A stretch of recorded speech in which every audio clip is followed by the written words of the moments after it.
High বাবা, high করে দাও। বলো, আমার নাম রাধা, আমি এত সাদা, তাই মাছি আমার নাম রাধা রেখেছে। এই যে সাদাটা দেখায় দাও।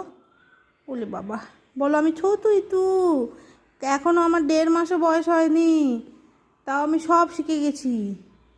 এখন আমি একটু একটু ভাতও খাই। একটু শোনো, একটু গল্প আছে, শোনো, আর তো গল্প আছে, শোনো না বাবা, শোনো শোনো, আর তো গল্প আছে। আমি এত সাদা, আমার শুধু মুখে গায়ে নোংরা লেগে যায়। হুম, কত নাকে নোংরা লেগে আছে দেখো, কত পরিষ্কার করবে আমাকে, আর দুবেলা পরিষ্কার করে দিতে হচ্ছে। হ্যাঁ, আর তোমার ভদলু কুমার ভাইটা কই? কোথায় তোমার ভদলু কুমার ভাইটা?